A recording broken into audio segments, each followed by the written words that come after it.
Paano ko gugupitan ang aking alaga na 94 years old na makulit? So, hi! So, ngayong araw na ito, isi-share ko sa inyo ang kaganapan namin ng aking alaga. So, ngayon, ang gagawin ko lang, i-distract ko lang siya. So, bibigyan ko lang siya ng maraming prutas. Ayan, oh. Meron siyang blueberries, meron siyang apple, meron siyang palms. So, nilagay ko dyan para ma-distract siya. Tapos, habang kumakain siya, ginagawa ko na yung paggugupit para hindi niya mapansin at hindi siya makulit at malikot. Kasi tingnan mo to, o, di ba?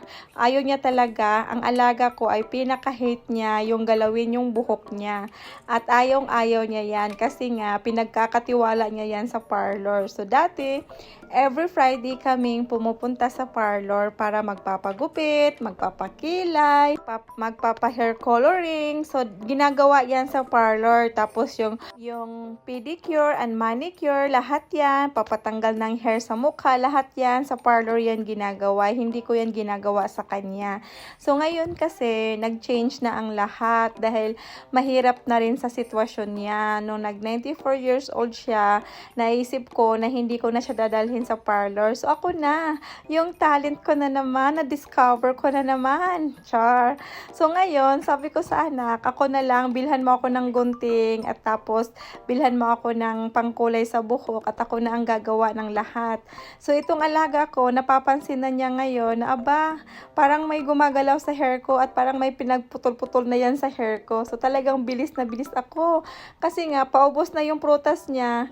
Hindi pa ako tapos. Tingnan mo, nagsusuklay na rin siya.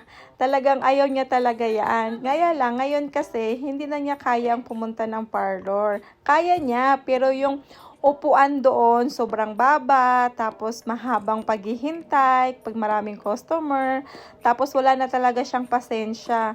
So sabi ko, ako na lang, kasi nga, ang hirap din kaya, yung tinitiis mo yung alaga mo na mahaba na ang buhok, ganyan, tapos marami ng white hair. So talagang ako na ang gumawa at sobrang na-excited naman ako, kasi dati, grabe, nahirapan kaya din ako sa ginagawa ko, no? Kasi mahaba po yan, matagal po. 1 hour po kami, paggupit lang ng buhok niya kasi maraming stop yan. Maraming kwentuhan muna, ganon, aliw-aliw muna, ganyan ang ginagawa ko para lang talaga matapos yung paggugupit ko at hindi kami pagalitan nung anak ko ano nangyari sa nanay niya. Pero naman, talagang natapos naman naming dalawa, talagang natyagaan ko naman, mahaba ang pasensya talaga sa ganitong trabaho. Pero, ayan na, patapos na kami, parang paalis na din yung alaga ko.